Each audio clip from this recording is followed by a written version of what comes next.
Pois bem, primeiramente, bom dia, boa tarde, boa noite a todos. Bem-vindos a mais um podcast no trecho, né? Aqui no canal São Paulo sobre Trilhos, dessa vez, podcast no trecho de número 75, certo? Voltamos agora com mais regularidade. Essa edição aqui, uma edição muito mais pacata que o normal. Entretanto, com algumas informações relevantes aí, principalmente em relação à infraestrutura, certo? E depois, né, teremos nossas notas rápidas, né? Recados rápidos aqui por enquanto. As lives, né? Pra quem percebeu, né? A gente não teve live essa semana. Talvez tenhamos lives na semana que vem, ok? Possivelmente num sábado, já que vai ser um dia que eu estarei até então livre. Então, caso haja algo interessante a ser discutido, nós faremos uma live ali no sábado, no fim da tarde para a noite, será o horário, né? Esse é o meu planejamento. Claro que eu vou avisar sempre ali nos stories do YouTube. Enquanto isso, né, vamos então para as notícias, né, informar vocês sobre o que acontece aí no nosso sistema de transporte sobre trilhos. E a primeira nota, como vocês já podem ver aí na imagem, se refere à restauração das pontes aí metálicas na CPTM, certo? Especificamente serão as pontes metálicas da SPR, que estão localizadas tanto na linha 10 quanto na linha 7 Rubi. Ok? Foi feito ali um contrato para restauro das pontes. Esse contrato, ele neste momento aqui, ele contempla o projeto básico, o projeto executivo e o manual de zeladoria, né? Então, por enquanto não vai ser feito nada estrutural, só a parte de planejamento. E o custo de todo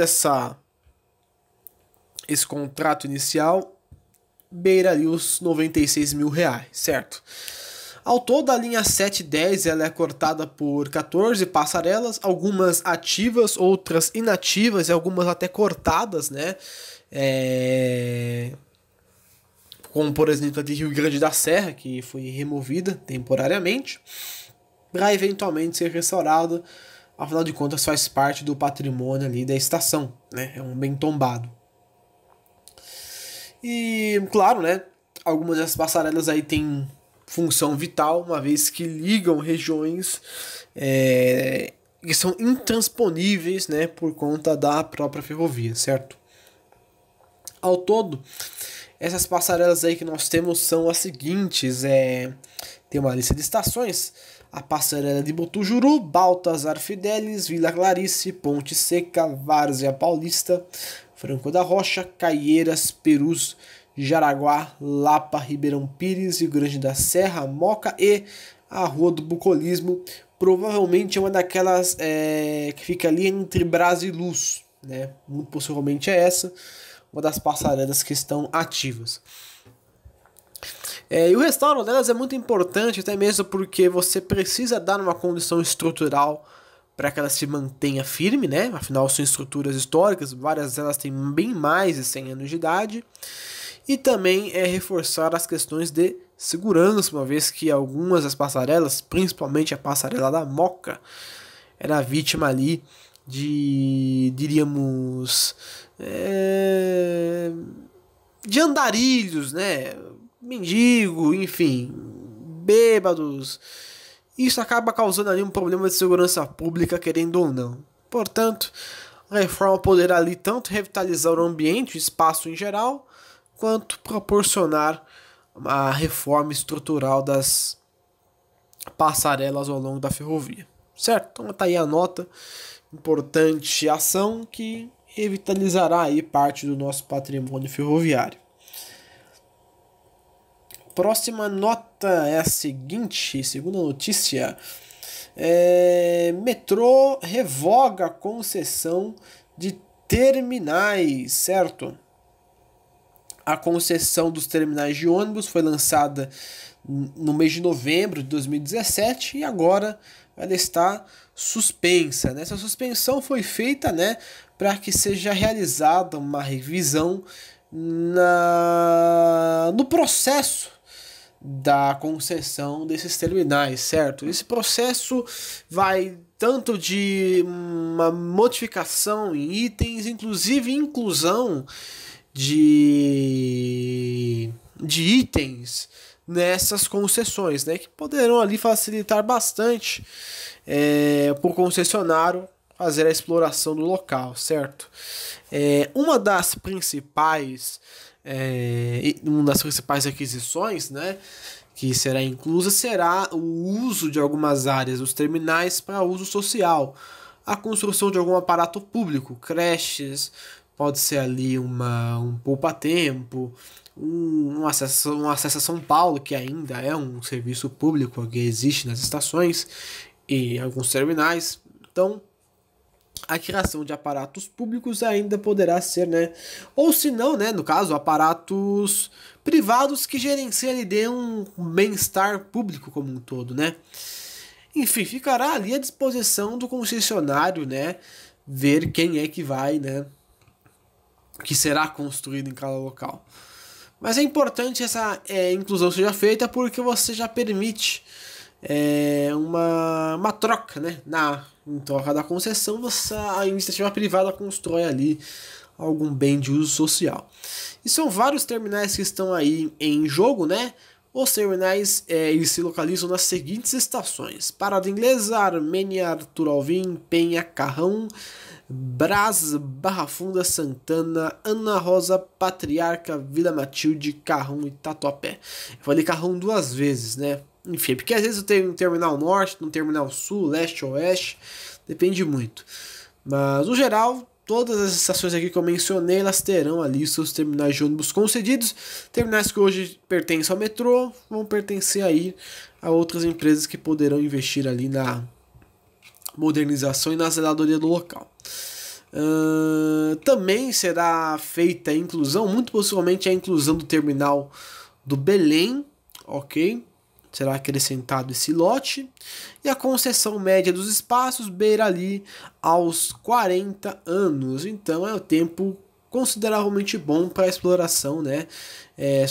Nós só esperamos que não haja conflitos ali, porque em alguns terminais, né, você tem a disputa ali de receitas entre o metrô e os terminais, né? O que eu quero dizer são as lojinhas, né? Uma vez que elas ajudam bastante ali os usuários com a venda de produtos. Mas é isso aí, vamos ver o que vai dar, né? Esperamos que essa concessão seja feita rapidamente. Próxima nota aqui, então, é a seguinte: leilão da linha 15 prata. Pois é, passou o tempo e finalmente estamos na reta final desse imbróglio tremendo que é a concessão da linha 15 prata. Bom, nessa fase final, então, só falta apenas alguém que arremate a linha, né? No dia 11 de março de 2019, né, segunda-feira agora, irá acontecer este leilão, certo? E o sindicato dos metroviários, já de costume, né, incrivelmente não fizeram greve, né, porque como o leilão vai ser em segunda-feira, não tem como fazer uma greve antes.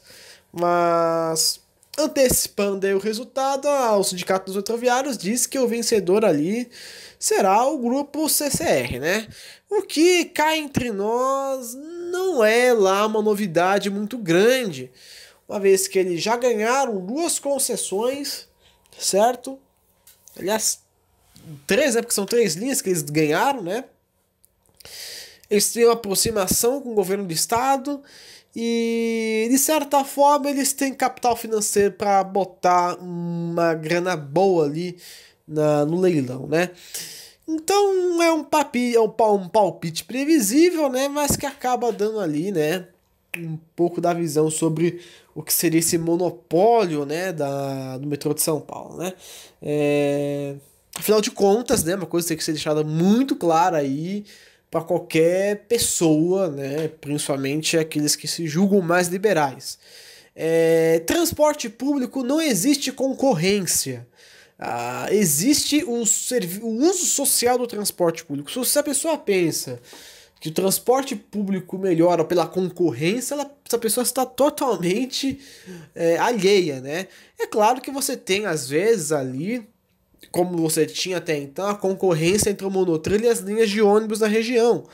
Só que isso vai ser reestruturado, afinal das coisas, o transporte público não é algo que deve concorrer, é algo que deve se integrar.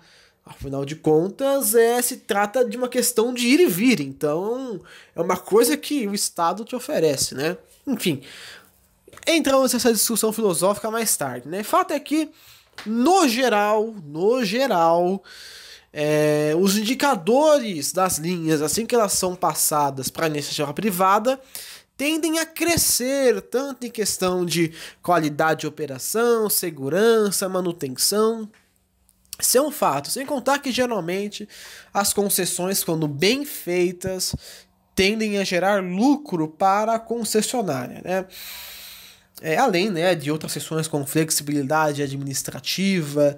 É claro que tem os pontos negativos, como, por exemplo, enxugamento de cargos, redução de salários, enfim. Mas, no geral, para quem é usuário, a coisa tenderá a ter uma melhora pelo sistema monotrilho ser novo, ter uma polêmica em cima, ter um sistema todo diferente de operação. Não dá para saber se, né, a nova concessionária vai de fato conseguir lidar com a situação de maneira plena, né? Vai haver um bom tempo de adaptação, mas com certeza os problemas existirão como existem hoje com o metrô, independentemente de se for privado ou não. Ok? O lance mínimo aí, né, será de 153 milhões de reais, ou seja, né, para arrematar a linha, a concessão ali vai durar cerca de 20 anos, né? Então é um valor interessante. Lembrando, outro ponto muito importante sobre concessões é o seguinte: 153 milhões de reais não é o preço da linha, é o preço de uma concessão, é praticamente um aluguel de operação, né? O metrô não está vendendo a linha para a CCR, então fique claro isso, né? Sem contar que aí já não sei se esse valor de 153 milhões de reais poderia ser eventualmente usado para destravar algumas obras, como linha 18, linha 2, linha 6, que são ali atravancadas. Como a gente já teve a lei anterior, né, de liberação de crédito, talvez isso não seja usado para esse motivo, mas certamente será ali algo que será amortizado, por assim dizer. Ok? Então a CCR então, ela já tem 3 linhas de operação, a linha 4, a linha 5 e 17, e se vencer, ela vai ter ali praticamente metade da rede de metrô nas suas mãos, né? Mas é isso aí, né? A CCR está consolidando seu monopólio. Vejamos amanhã qual será o resultado do nosso leilão aí, a linha 15 prata.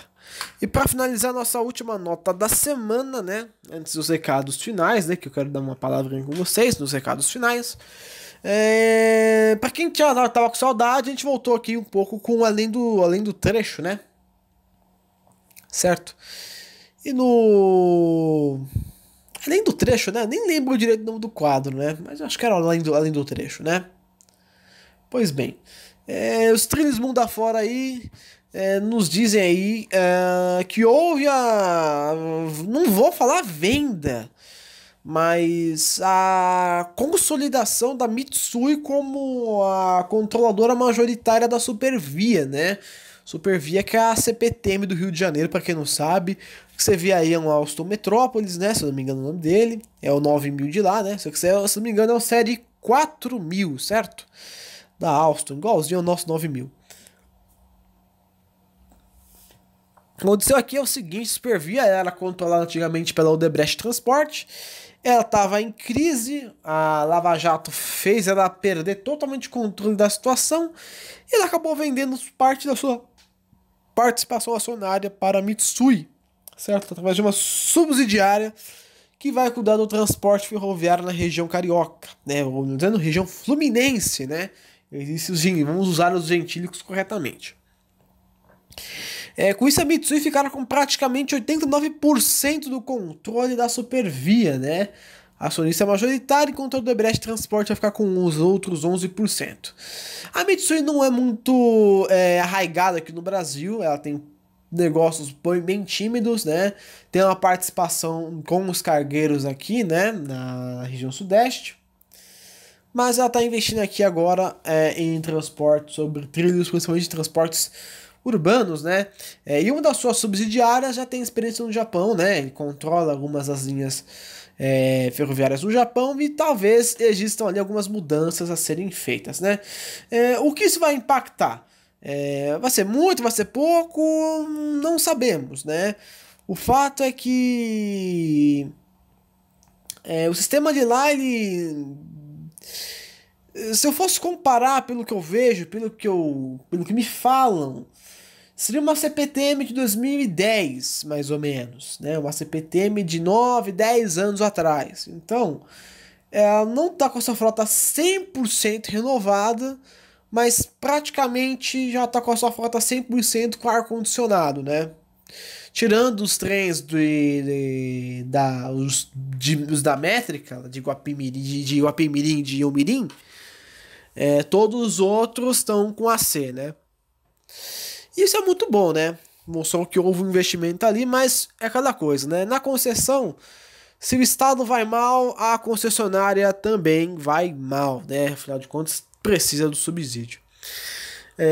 Essa compra foi feita aí a valor aproximado de 800 milhões de reais, se eu não me engano, foi esse o valor que foi feita a compra ali, né? Foi autorizado pelo CAD, né? Afinal de contas, se tratava de uma operação de alto valor. E daí pra frente, a concessionária agora japonesa vai operar ali a Supervia, né? 270 quilômetros de trilhos, passando por 12 cidades e com uma demanda média de 700 mil pessoas por dia, muito abaixo, né, do que a CPTM se carrega. A CPTM carrega praticamente o triplo do que a Supervia carrega ali, né? Mas é isso aí. Esse foi o podcast no trecho. Essas foram as notícias normais. Vamos para algumas notas então que eu vou comentar. Eita, bati aqui. E que eu acho importante para mim falar, né? Pois bem, a primeira nota é a seguinte, né? Aqui já fora do podcast. A primeira nota é sobre o descarrilamento e a depredação da estação de Franco da Rocha. Ontem um trem da linha 7 descarrilou, né? Não foi um descarrilamento grave, parece que a chave abriu enquanto o trem passava, ali na chave 7 de Francisco Morato, se eu não me engano. A chave acabou se abrindo, não houve problemas, as pessoas foram socorridas. Eu acho que nesses casos a cabine poderia servir bem para poder desembarcar as pessoas, né? A pessoa desce ali por baixo, né? Não tem problema. Mas isso gerou ali uma depredação generalizada na estação de Franco da Rocha, né? Onde foram usados ali principalmente extintores para poder quebrar vidros da estação e, claro, sujá-la inteiramente. Claramente ações de vândalos, né? Ações de pessoas que só tem como a sua linguagem de expressão a violência. A gente não gosta disso, né? E não vou nem dizer que é barreteiro, mas gente que é transtornada com a própria vida e vai lá e quebra tudo. Então a gente lamenta aí, né, por essa situação complicada. Claro que a manutenção ali, não posso dizer muita coisa, não sei a circunstância da manutenção naquele trecho, mas como já me informaram que aqui naquele mesmo trecho houve o descarrilamento do trem da MRS acho que ano passado, 2 anos atrás, aí eu fico um pouco receoso, né? Realmente, porque não é normal acontecer uma coisa dessas. Então, é complicado. Será que a manutenção do CPTM atue e consiga ali, de certa forma, progredir em relação a esse aspecto. A segunda nota é um pouco pessoal, porque aí eu falo de algo mais profundo, né? Foi uma matéria na Folha de São Paulo. Folha de São Paulo não, foi na Veja São Paulo, né? Veja São Paulo, né? Eu não quero mencionar nomes de ninguém. Quem sabe, sabe. Afinal de contas, minha função aqui não é delegar, não é delegar a alguém isso, né? Afinal de contas, eu estou fazendo isso, afinal de contas, né? Mas é uma reflexão que eu quero fazer para vocês. Provavelmente quem tá aqui no meu canal tem interesse pelo tema, quer ver o tema e de certa forma pode ter como objetivo trabalhar numa empresa ferroviária, né? Hoje eu trabalho, sou funcionário da CPTM, sou aluno aprendiz na CPTM, né? Faço meu curso no Senai, tudo bonitinho, né? Talvez ao contrário de muitos funcionários, eu sou um dos poucos que realmente se aprofunda no conhecimento e busca de maneira incessante arquivos. A nota que aconteceu ali foi sobre, né, os holofotes,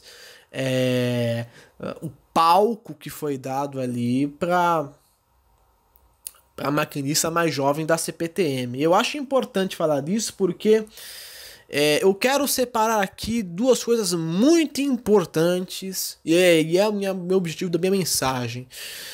Existe uma linha muito tênue entre meritocracia e entre, diríamos, uma mistura de gratidão com honra, se eu posso dizer assim, de merecimento, por assim dizer.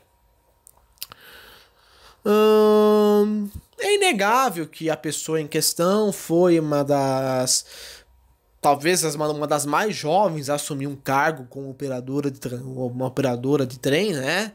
Não é algo bem raro, ainda mais em relação ao sexo feminino. Lembrando, isso não tem nada a ver com ser mulher ou não, certo? Tem a ver com filosofia de trabalho, que eu acho que é fundamental a pessoa ter filosofia de trabalho. Nada contra o mérito, a pessoa foi lá, fez o concurso, passou em uma boa posição, garantiu o seu cargo. Enfrenta, claro, como muitas mulheres enfrentam os preconceitos da profissão, afinal de contas é majoritariamente masculina, as pessoas desconfiam, olham estranho, isso é completamente normal, são tabus que devem ser quebrados, né, de uma forma ou de outra, né, afinal de contas eu que rodo aí todo canto sei disso. Entretanto, aí vem aquela questão, a matéria dá um palco muito estranho, porque de certa forma existiam muitas outras pessoas que deveriam e mereceriam sim mais relevância. O que eu quero dizer é o seguinte, meus caros, se você tem um objetivo na sua vida, você tem que, claro, persistir nele, seguir nele, né? Eu quero dizer que existem certas pessoas que não têm o mínimo de verdade, o mínimo compromisso, o mínimo respeito, a mínima dedicação pela causa da ferrovia. Então, o que eu quero dizer necessariamente com isso? Não adianta a Veja São Paulo dar palco para alguém que não representa sequer a sombra de alguém que se importa de fato com a ferrovia e que vem de fato trazer um legado para isso no futuro. Eu me incomodo porque, de certa maneira, promover personalidades que, claro, esteticamente a imagem da figura da nova CPTM, mas que no fundo, no profundo, no âmago, você vê alguém que é vazio e que tem um interesse único e exclusivamente fora da empresa, eu acho isso muito errado. Eu acho isso muito imoral e sujo para a questão ferroviária no geral. Como já diziam e sempre dizem para mim, geralmente quem se esforça e se dedica neste propósito não é reconhecido. E de fato não é reconhecido. Estamos aqui a 75 programas no ar e a gente tá com 1.060 inscritos, certo? Tem gente que tá no YouTube, copia vídeo da Wikipédia e tá com 30k, né? Tem gente que tá por aí, entrou com um maquinista, não quer saber da profissão, não gosta, ou mira os olhos para algo totalmente alheio, usa a nossa empresa de escada para poder meramente virar destaque na empresa. Então, é claro, não vou citar nomes, quem sabe, sabe quem é uma opinião minha, é um direito da minha expressão, claro. Eu não sou alguém que simplesmente vai puxar o tapete de ninguém, mas isso moralmente me incomoda e de certa forma fere a honra, a minha honra em particular, porque eu não aceito, aí é uma questão minha, eu não consigo aceitar uma pessoa que vira destaque e não tem nenhum amor pela coisa. Trata a empresa como uma assinatura numa carteira de trabalho que eu vou tirar logo logo porque eu vou para outro lugar. Isso eu acho muito imoral. Vocês que querem entrar na empresa, seja onde for, primeiramente, se você não conseguir entrar onde você quer agora, primeiramente seja grato por onde você está. Eu passei por outros empregos antigamente e honrei o local onde eu estava, conheci a empresa, vestir a camisa, né? Isso é importante. Agora, quando você está fora, né? Quando você consegue entrar, isso tem que ter um valor mesmo, né? Então, vocês que querem fazer concurso público, dediquem-se e quando conseguir entrar, sabe? Não fique olhando só para a cor do dinheiro. Olhem para o significado da coisa.